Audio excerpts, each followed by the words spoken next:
The giant ship moved through the empty space like a silent mountain. This was the IGS Indomitable Will, the command ship of the Galactic Empire's 7th Fleet. It was a city of metal and light, home to thousands of crew members from a dozen different species. Its purpose was simple: to show the flag and remind everyone of the Empire's power. On the vast bridge, the mood was calm. Soft lights glowed on control panels, and the low hum of machinery was a constant sound. Crew members talked quietly, doing their jobs with smooth skill. They had been on patrol for months, and nothing ever happened on the edge of the quarantine zone. Commander Park Jun stood at his station, looking at the main screen. He was a man who believed in rules and order. His black uniform was perfectly neat, and his face was calm. He had served the Empire for 20 years, and he knew every rule and procedure. To him, the galaxy was a known thing, a map that had already been drawn. At a nearby sensor station, Officer Lee Hana watched her screens. She was younger than the commander, with a sharp mind that noticed details others missed. A small line was bothering her on her main display. It was a tiny shadow in the gravity sensors, a little blip that was probably nothing, but it was there, just at the edge of their range. She ran a standard diagnostic check. The system reported no errors. She cleared the data and looked again. The shadow was still there. It wasn't moving like a comet or an asteroid. It was just holding its position, matching their slow speed. "Commander," she said, her voice clear in the quiet bridge, "I have a minor anomaly. A persistent gravity shadow at the edge of the quarantine zone." Park Jun turned his head slightly. "A ghost, Officer Lee. The nebula's radiation plays tricks on our long-range sensors. You know this." He gave her a small, patient smile. It was the kind of thing experienced officers said to young ones. "Respectfully, sir, the signature is very clean for a sensor ghost."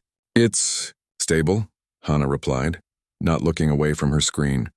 "Mark it for the long-range survey team's report.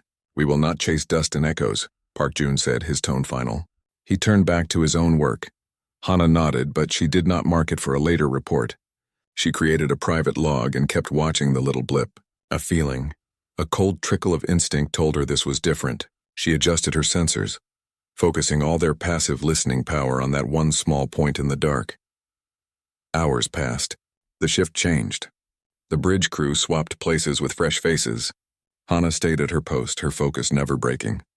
The shadow began to move. It wasn't a drift. It was a slow, deliberate change in course, a gentle arc that kept it perfectly aligned with the fleet's position. It was following them. Her heart beat a little faster. This was not a ghost. This was something real. She gathered her data and approached the commander's station again. "Commander Jun," she said, her voice lower this time. "The anomaly has changed course. It's mirroring our trajectory. The probability of this being a natural object is now below 1%. Park Jun sighed softly. He liked Lee Hana. She was a good officer, but she had too much imagination. He pulled up the data on his own screen. He saw the clean, artificial-looking curve of its path. A small frown appeared on his face. It was odd, he had to admit. "Very well," he said. "I will inform the Admiral. But do not get your hopes up. It is likely a probe, lost and following its programming." He sent a request for a meeting with Fleet Admiral Gorlak.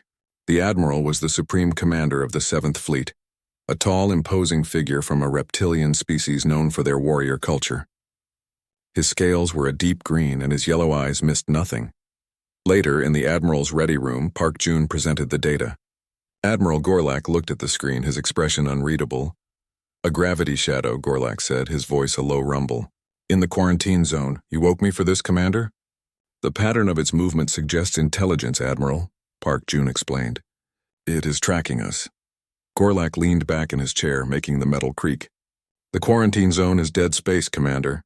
A supernova scoured those systems clean over 300 years ago. There is nothing there. No life, no resources, nothing worth a second look. The records mention a species, Admiral. The humans. They were in that sector," Park Jun said carefully. A short, harsh laugh escaped Gorlak's throat. "The humans?" "Yes, the primitives. They had just learned to split the atom. They barely made it into their own orbit. Their signals were weak, their technology a joke. If any of them survived the blast, the radiation and the following winter would have finished them. They are dust." He pointed a clawed finger at the screen. "That is a piece of drifting wreckage or a sensor error. I will not have my fleet spooked by a story for children. Dismissed. Park Jun left the room feeling a mix of embarrassment and frustration. He returned to the bridge and went to Hana's station. The Admiral believes it is nothing, he told her quietly. We are to ignore it. Hana's shoulders slumped slightly, but her eyes stayed on her screen. It's still there, sir. And it's getting closer. Very slowly, but it is. Park Jun looked at the data stream. The numbers were clear. The object was now definitely closing the distance. The part of him that was a good officer, the part that trusted rules and data, felt a first small thread of doubt. What if the Admiral was wrong? What if the maps were out of date? He made a decision. Keep watching it, Officer Lee, no active scans.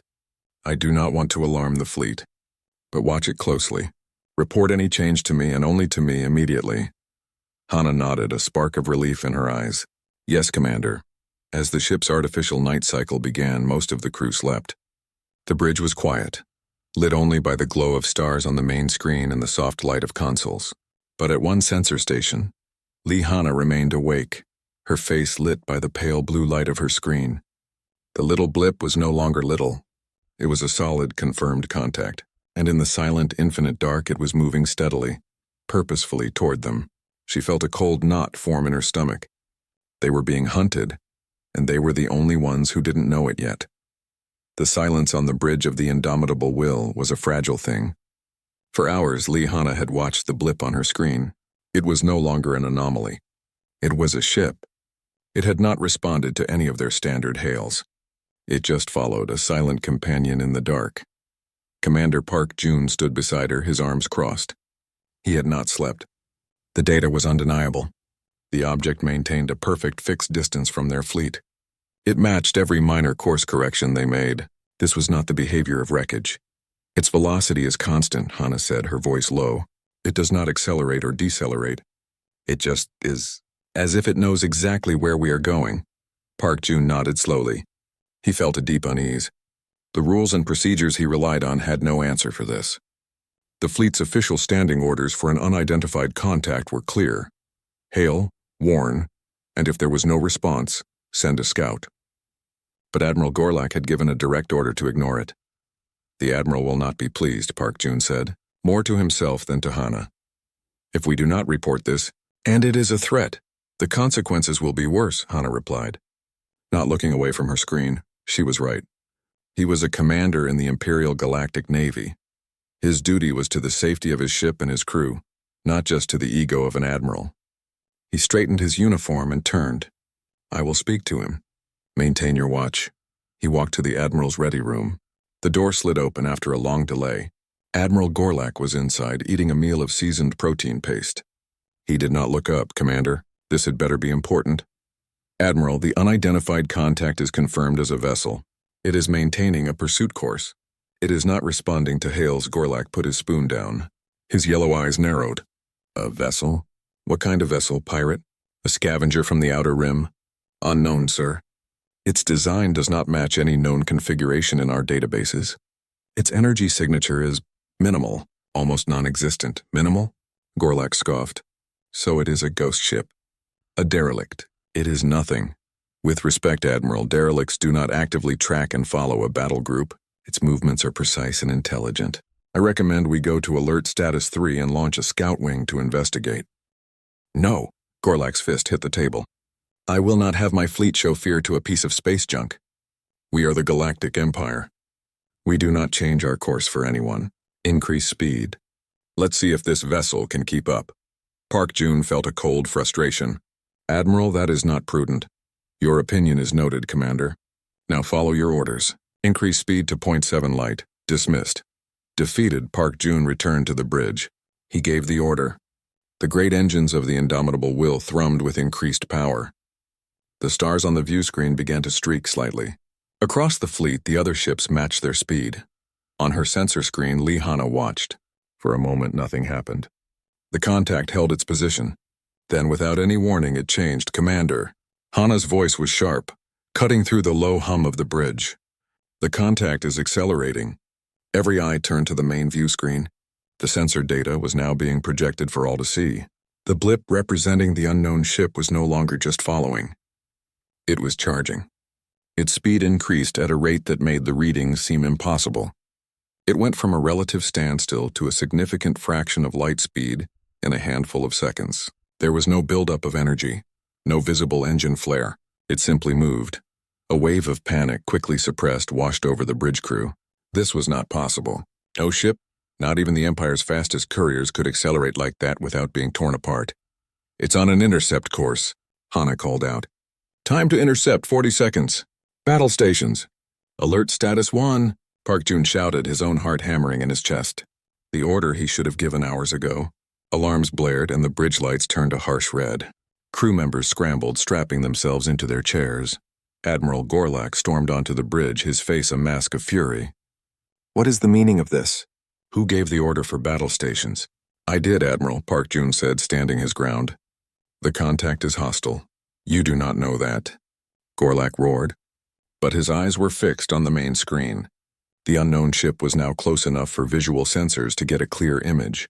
The panic on the bridge died down, replaced by a stunned silence.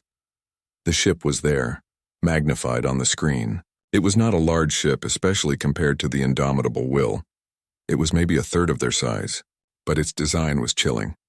It had no smooth, flowing lines. It was all sharp, aggressive angles like a piece of broken glass. Its hull was a pure, non-reflective black that seemed to swallow the light from the stars.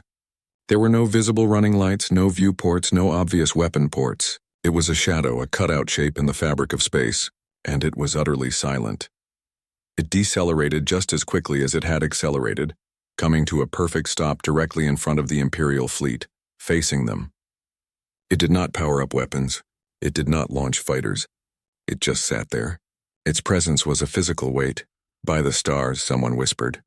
Lihana was frantically reading her instruments. "Sir, I'm getting new readings." "It's massive. The scanners are going crazy. It's reading like a small planet. The density it's impossible. And power output, it's there, but it's contained.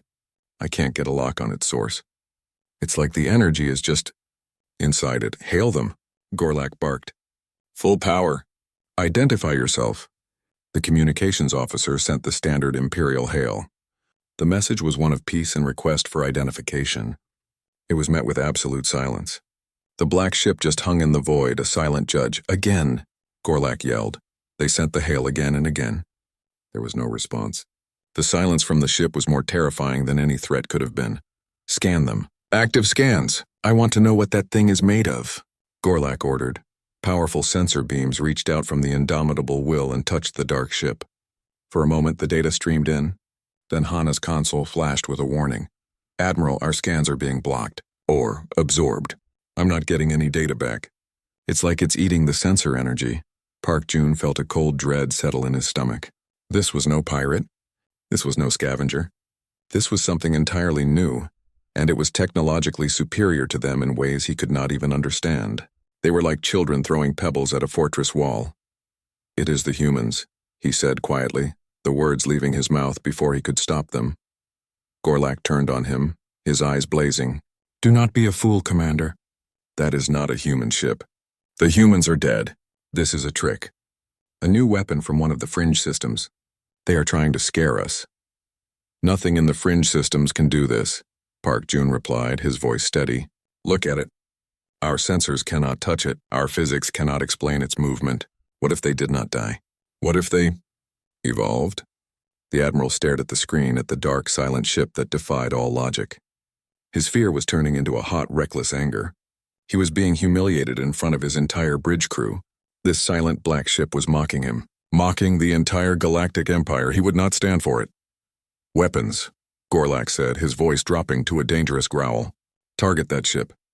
Prepare a warning shot. Let's see if we can get their attention."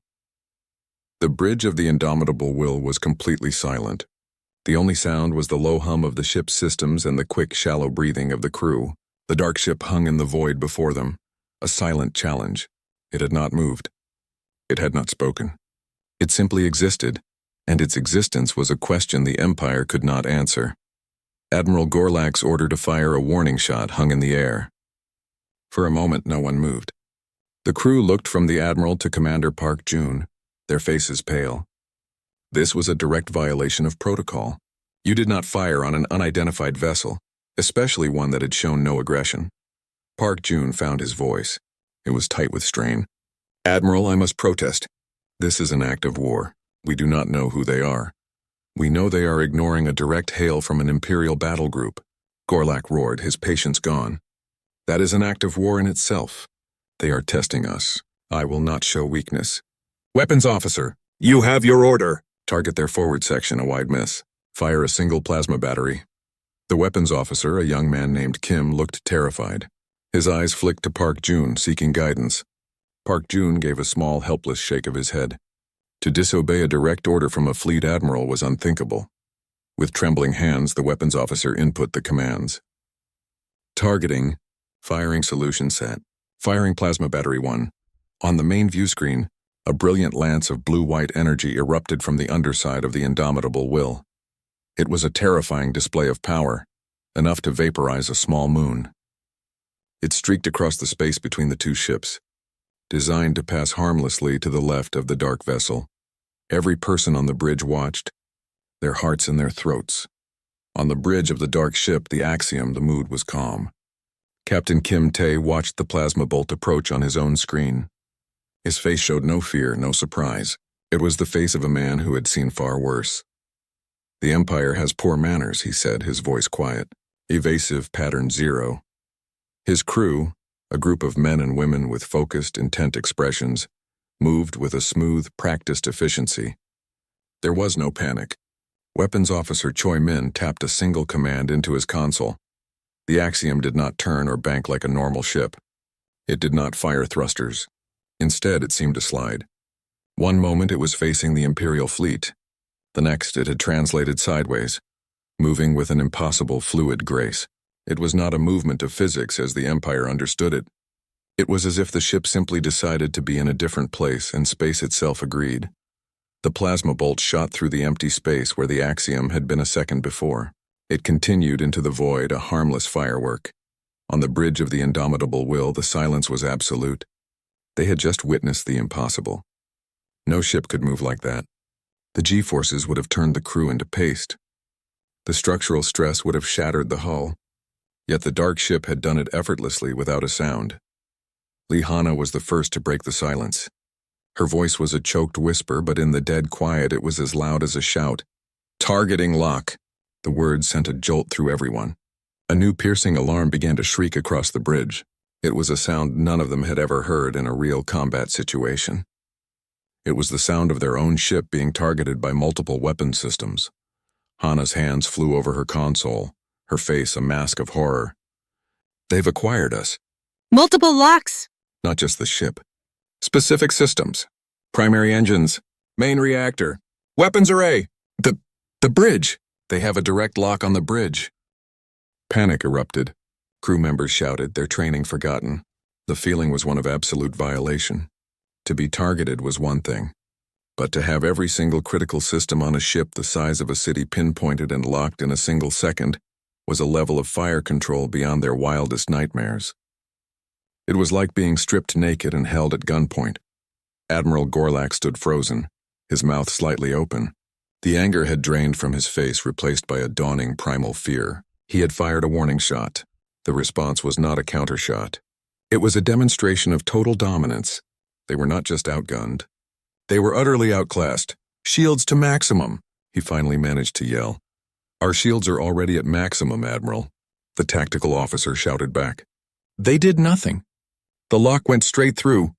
Park Jun gripped the edge of his station, his knuckles white. He looked at the main screen. The Axiom had returned to its original position. It had not powered up any visible weapons. It had not moved into an attack posture. It was just waiting. The targeting lock was a message clearer than any words. "We can end you whenever we choose, Admiral," Park Jun said, forcing his voice to be calm. "We must stand down immediately. Power down all weapons. Kill the engines." Gorlak just stared at the screen, his mind refusing to process what was happening. His entire career, his entire understanding of the galaxy was crumbling in front of him. "Do it," Park Jun yelled, his composure breaking. "Or we all die right here." The sharp command broke through Gorlak's stupor. He gave a slow, jerky nod. Park Jun turned to the crew. "All hands, cease all hostile actions. Power down weapon systems. Main engines to idle. Do nothing to provoke them. The orders were carried out with frantic speed. The aggressive energy signature of the indomitable will faded. The ship became passive, drifting slightly in the void. The only thing that remained was the screaming alarm of the targeting lock and the cold, hard fact of the dark ship facing them. For a long minute, nothing changed. The axiom held its position. The targeting locks remained active. The bridge crew waited, barely breathing. They were trapped, held in the jaws of a beast they could not understand. Then, as suddenly as it began, the targeting alarm stopped. The silence that followed was even more terrifying. Lihana let out a shaky breath. The lock.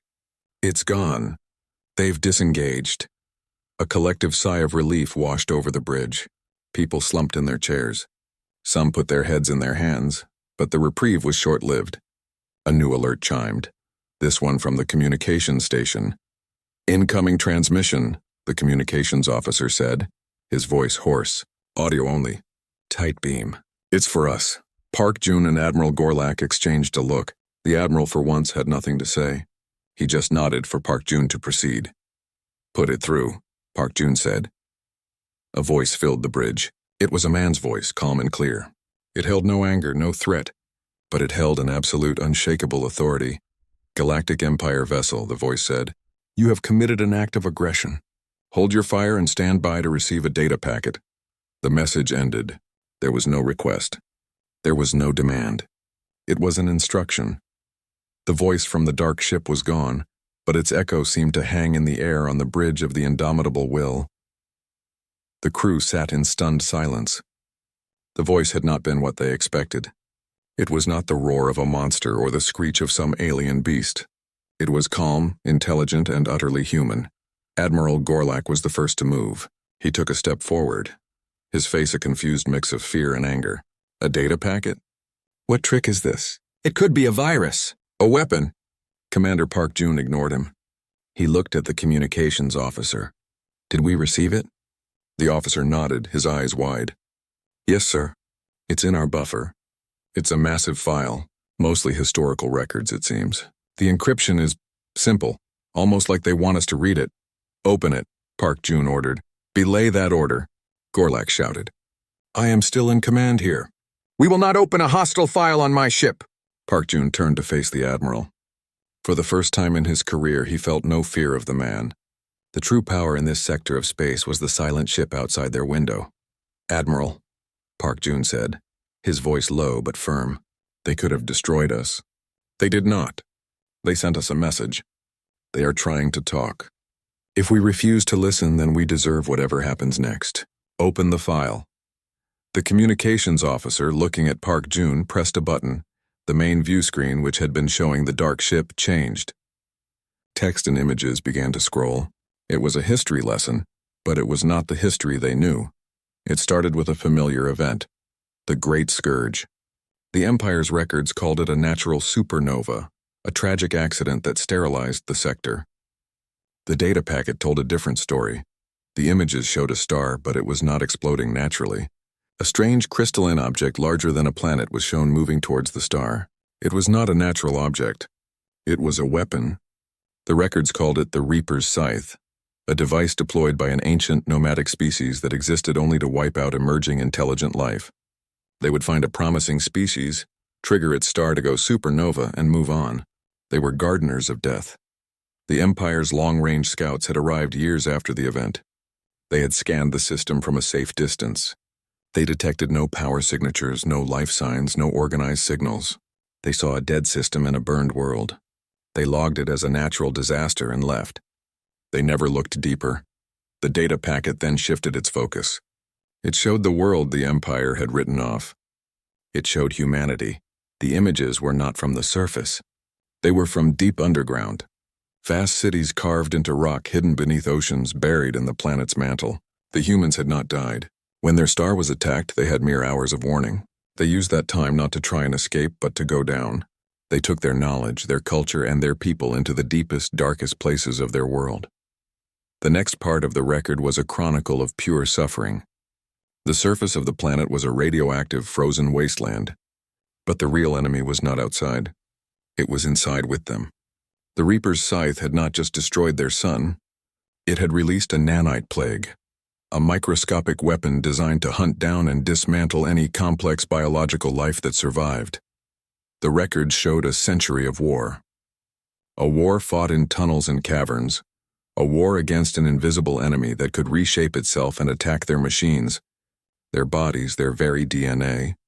The humans fought with desperation and a terrifying will to live. They learned to manipulate the nanites to turn the enemy's weapon against itself. Their technology, which had been focused on space and exploration, was forced down a different path. A path of survival, of hardening, of becoming utterly self-sufficient. Lihanna watched the screen, her hand over her mouth.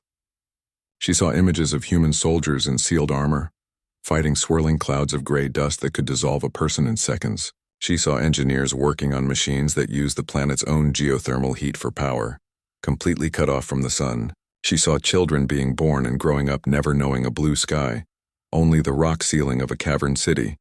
This is what happened to them, she whispered. Park Jun felt a deep shame. The Empire had called them primitives. They had dismissed them as dust. But these people had endured a hell that the comfortable, expansive Empire could not even imagine. They had not just survived. They had won. The data packet concluded. The last image was a simple star chart showing the quarantine zone, but it was no longer labeled a quarantine. It was labeled protected space. Underneath, in clear text, it read, "The price of survival is eternal vigilance." The screen went dark, returning to the view of the silent axiom. No one on the bridge spoke. The arrogance of the Empire lay shattered around them. They had not been patrolling a dead zone. They had been trespassing in the backyard of a people who had been forged in fire and darkness. A people who had, out of necessity, become harder and sharper than anyone in the galaxy. Admiral Gorlak slowly sank into his command chair. All the bluster was gone from him. He looked old and tired. He had believed in the Empire's supremacy his entire life. In the span of minutes, that belief had been proven false. He had fired on a species that had already fought and won a war for existence. His warning shot was a pathetic gesture compared to what they had endured. Park Jun looked from the broken admiral to the dark ship on the screen. He finally understood. The Axiom was not a warship built for conquest. It was a lifeboat that had evolved into a fortress. Every sharp angle, every hidden system, every impossible technology was a direct result of that century underground. It was a ship designed for one purpose, to ensure that no one ever again could threaten the survival of the human species. They were not dealing with a lost cousin race. They were dealing with something new, something born from absolute trauma, and they had just thrown a rock at it. The silence on the bridge was heavy. It was the silence of a funeral. The pride of the Galactic Empire lay broken not by weapons but by the truth. The view screen still showed the dark human ship, the Axiom. It had not moved. It was waiting. Commander Park Jun was the first to find his voice. It was rough, as if he had not used it in years. "They were not hiding from us," he said, mostly to himself. "They were protecting us from our own ignorance." Lihanna nodded slowly, her eyes still fixed on the screen. "They survived the end of their world. They fought a war we cannot imagine. And we called them dust." She felt a deep shame, but also a strange, rising awe. Humanity was not a failed species. They were a success story written in the darkest ink possible. Admiral Gorlak did not speak. He sat in his chair staring at his hands. The data packet had not just shown him history. It had shown him a mirror. He saw the Empire's arrogance, its carelessness. He had been ready to start a war with a people who had already finished a much larger one. The thought made him feel sick. The calm voice from the Axiom returned, filling the bridge once more. There was no anger in it, only a final firm clarity. "Galactic Empire vessel, you now possess the truth. The quarantine zone is a lie. This space is and has always been under our protection. The threat of the Reapers is gone, but our vigilance is not. You will depart this area immediately." The crew held their breath. This was it. The judgment, the voice continued. "You will deliver this data packet to your high command. You will tell them what you have seen and what you have learned. Humanity has reemerged. We do not seek conflict. Our history has given us enough of that for 1,000 lifetimes." There was a pause, and the next words were spoken with a weight that felt like a physical law being stated. "But we are now and forever will be prepared for it. Do not test our resolve again." The communication channel closed with a soft final chime. For a moment, Nothing happened. Then on the main view screen, the axiom began to move. It did not turn or fire thrusters. The space in front of it began to shimmer, like heat rising from a desert floor. The stars behind the ship twisted and warped. The dark, angular ship seemed to stretch, its sharp edges becoming long, thin lines. Then in the blink of an eye, it was gone. It did not vanish in a flash of light or a burst of speed. It simply folded into the shimmering space and ceased to exist. The space where it had been returned to normal, as if it had never been there at all. The bridge of the indomitable will was utterly silent. The crew stared at the empty space on the screen.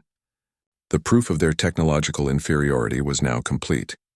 The Empire had faster-than-light travel, but it was a crude, brute-force method of punching through space. What they had just witnessed was something else entirely.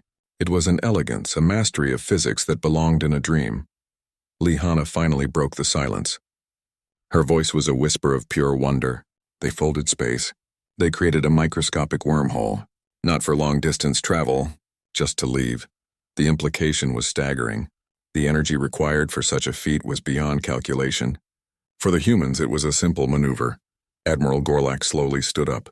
He looked every one of his years. He looked at Park Jun. "You have the bridge, Commander," he said, his voice hollow. "Set a course for the core worlds. Maximum safe speed." Without another word, he turned and walked off the bridge, his shoulders slumped. The encounter had broken him. Park Jun did not feel victorious. He felt humbled. He gave the orders, and the great ship began to turn, its sister ships following. The fleet moved away from the quarantine zone, from the protected space of humanity. As the stars began to streak by on the view screen, Park Jun walked over to Lihana's station. She was still looking at the sensor logs, replaying the moment the axiom vanished. "What do we tell them?" she asked, looking up at him. "The High Command. The Emperor. What can we possibly say?" Park Jun thought for a long moment. He looked at the empty space on the screen where the dark ship had been. He thought of the underground cities, the war against the nanites, the calm, unshakable voice of the human captain. "We tell them the truth," he said finally. "We tell them that the galaxy is not as small as they thought. We tell them that we are not alone at the top. We tell them that the quiet, forgotten children of a dead world have returned, and they are not coming to join our empire. They are simply here to make sure we do not make the same mistakes their old enemies did." Lihana nodded. It was a terrifying truth to carry. The Galactic Empire was no longer the ultimate power. They had just met their equal, perhaps their better. But as she looked at the data, at the story of incredible survival, her fear began to mix with something else. A profound, staggering respect. Humanity had not returned with threats of conquest. They had returned with a warning and a lesson. They had shown that true strength was not in the size of your fleet, but in the will to endure. The Empire had panicked at the sight of a single warship. But that ship was not just a weapon. It was a monument to every human who had refused to die in the dark. The indomitable will flew on, carrying its crew home. But they were not the same people who had left. They had looked into the abyss, and the abyss had not stared back. It had simply shown them a reflection of what they could be, if they were ever tested by the fire. And for the first time, they wondered if they would be strong enough to pass.